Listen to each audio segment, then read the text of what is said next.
Bitch, let me tell you about the downfall of sriracha. So yesterday I was on the phone with my daddy and I was like, bro, you won't believe it. Have you heard about this whole chili crunch situation? This man's trying to sue everybody and basically be like, it's essentially as if Heinz were like, ketchup is our word, sue, and tried to sue everybody else who made ketchup. That's fucking crazy, right? And my dad was like, bitch, I don't know what's going on. He didn't call me bitch. He was like, loved one, I don't know what is going on with big hot sauce these days. I'm like, what are you talking about? He said, have you not noticed that sriracha is just not as good as it used to be? The color is different, the flavor is different. And I said, oh shit, let me look into it. And so upon my research, bitch, sriracha is changing and it's for realsies and it's because these two old men have beef. Here's what happened. In the 40s when Vietnam adopted a communist government, it exiled the Chinese population from Vietnam. Among those people was a man named David Tran, ethnically Chinese, but was from Vietnam. He is sent over, he and many other, refugees are sent to the United States on a ship called Weifang. Tran gets to the United States and starts a food company called Weifang. He starts making sriracha. His sriracha is so damn good that it spreads like wildfire, specifically throughout Chinatown in Los Angeles, among restaurants. Like, it's not necessarily in grocery stores, but all the restaurateurs are like, that shit is excellent. So Tran's like, okay, very good. There's a farmer named Craig Underwood, and Craig Underwood is hearing about this spreading of sriracha, and he was like, well, shit, I grow peppers. So he reaches out to the Weifang Food Group and was like, hey, bestie, if y'all ever need, a pepper source, hit my line. I'm in big pepper. Tran and Underwood create a business relation, right? For a fucking decade. Let me check. From 88 to 98. 1988 to 1998. The men have a written agreement, no problem. Tran is gonna pay for the peppers per pound. He needs over like 500 tons. He needs a shit ton of peppers. And Underwood's like, big bet, no problem. So, after like 10 years, the two become besties, bro. You know what I mean? Not only are we business partners, we're pals. So after 10 years, they're like, we're such good pals, we don't even need to write these contracts no more, bro. We both know what time it is. Oral agreements all day. Stupid. Don't do that. Somebody's gonna get fucking greedy. And they do. Oh. Tran is getting about 95% of his peppers from Underwood. Underwood's farm, the peppers are about a quarter of their crops. In good farming, you have a diversity of crops so that your land doesn't get stripped of like 3 nutrients. You dig what I'm saying? Like, all crops need different things. So the more you diversify your crops, the better your land is going to be because it's not going to be stripped of it. You understand? Okay. Oh shit, I'm sweating. So Underwood's like, yeah, bro, I'm not going to be able to do that because I got to, preserve my land.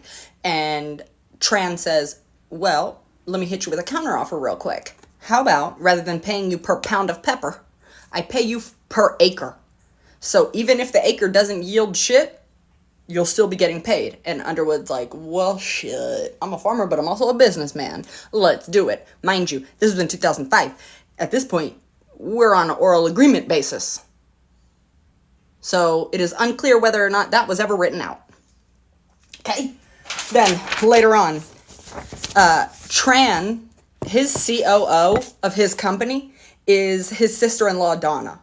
And he wanted to give Donna a raise, but he said, I know that my wife and my kids would be mad if I give Donna a raise, so instead, I'm going to start a whole nother company called Chili Co., and she'll be in charge of it. So instead of giving her a raise, he gave her a whole corporation. Y'all having an affair. And then the COO of Underwood Farm, he creates a new mechanism that is able to harvest the peppers out of the ground without any manual labor. So, capitalism. But, fucking, in terms of business, makes a whole lot of sense. So, Mr. Tran asks Mr. Underwood, he's like, hey bro, can you send me drone footage of that new mechanism that you guys made? That's so cool. And Mr. Underwood's like, yeah, no problem, because we're besties, so sure. Sends it over. Cool. The two COOs, Donna the sister-in-law, Mr. Mechanic Man, Underwood, Tran, they all meet and they plan the upcoming 2017 season, right? Cool. We'll operate the way we always do. Mr. Tran, you give us X amount so that we can prepare the land for this crop, and then you give us the remainder of the amount once, whatever. Sounds great.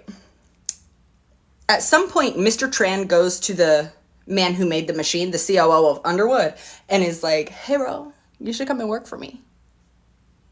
And Mr. Machine is like, he literally thinks that Mr. Tran is joking. He was like, you're wild. See you at the next holiday party, bro. Turns out he wasn't joking. He was dead ass serious and really tried to poach that man from under Underwood's nose. So one day, after 2016, after the harvest and everything, so it's the end of 2016, it's about to be the beginning of 2017, Underwood is like, great, I just freshly, harvested my shit, now I have a little bit of downtime before the next crop, let me go on vacation with babes. So he's on vacation. Donna, the sister-in-law, calls Machine Man and was like, hey, can you come pick up some equipment from Wei Fong? And he was like, yeah, no problem. So he goes over there. Not only is Donna there, but Mr. Tran is there as well. And they're like, come work for us. And he's like, no.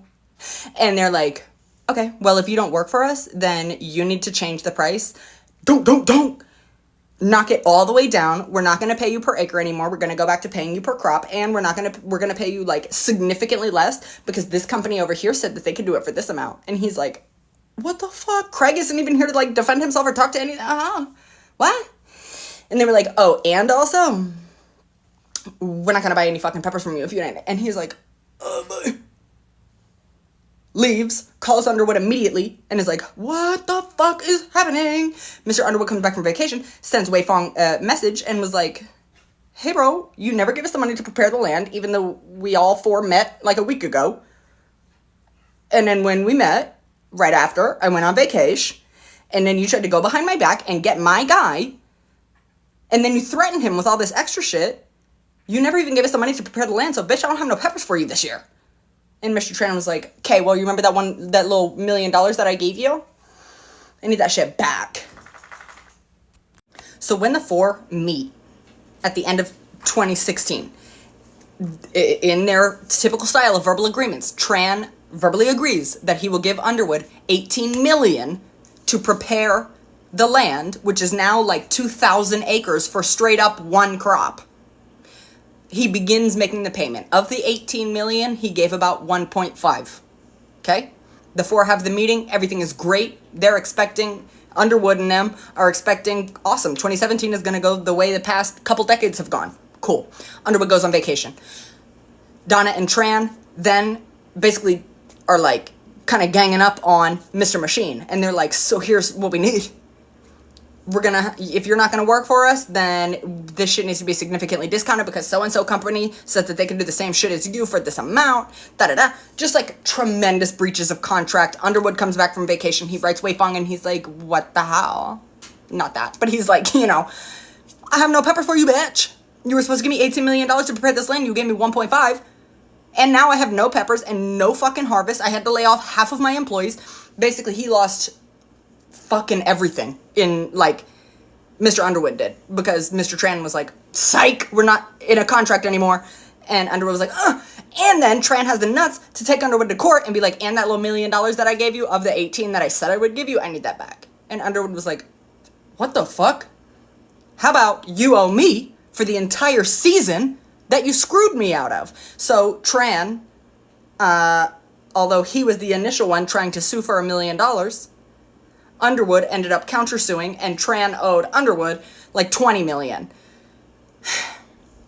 Tran now has a bunch of contracts with like a bunch of different farms that are like the western coast of Mexico. They also just experienced like a severe drought, so sriracha doesn't taste good anymore. It don't look the same. And then Underwood tried to make his own sriracha, but like, Underwood, you're white, don't put a fucking dragon on the front of it. That feels like a hate crime.